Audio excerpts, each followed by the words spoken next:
Alright, so we've got this little cottontail rabbit that the other Aaron shot with an AR, and it was actually a pretty clean shot right there. Took out both shoulders, which is fine for this case. So we're going to clean it real quick. It won't take very long. This is a male rabbit, as you can see right here. Got gonads, got the penis area here. Flop his leg over here. Now, what I like to do, start right at the top. We got a little caper knife here. It's not very big, but what we'll do is we'll just grab it by the right there, right in between the two legs. Give it a little cut, and then once we have it cut, the fur actually, the skin actually comes off really easily. It's not real tough to do. So once you actually have it cut through like so, then you can pretty much just grab it, rip it back, and pull it straight off, kind of like a jacket, if you will. So we'll grab that. Looks like that shot kind of messed up our skinning ability just a little bit, but that's no big deal. So we'll just grab it right here. Yeah, just a little bit. Since we're having a little bit of trouble, use a knife as an assist. Cut some of that back. The fur comes off a lot easier than what it looks, so it's usually best just to kind of shake it off your fingers before grabbing it. Work your fingers down. See that right there? So we can actually eat this. I'll show you guys what this looks like, just so you know in the future. It's about to come out. So this is a parasite here.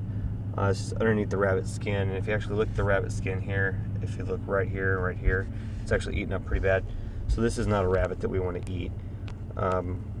It actually has another one that's down in here. They'll lay their larvae in here. We will look up the technical name since I don't have it with me.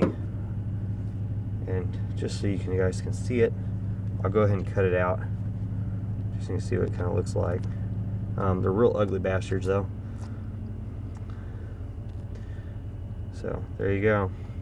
So it looks like this is the parasite. It's a big old grub worm. And if I press down on it, see if it'll do it. This is actually the head right here, and that is the buttocks on the other side. If you actually press down on him a little bit, there he goes. Well, he ain't gonna do it. He's got a little beak-like thing that's on that side that'll come out, but he's probably got another one or two at least on here. There he goes. There you go. I'll cut down in this meat a little bit. So in the meat itself, you will find occasionally some small, very, very, very tiny, little bitty white worms, and then maybe just kind of strewn across the meat. And those are actually okay. They'll cook out. They'll die they'll die as soon as you put them in the ice. But this right here will actually that'll cause some serious issues with the meat, and you just don't want that.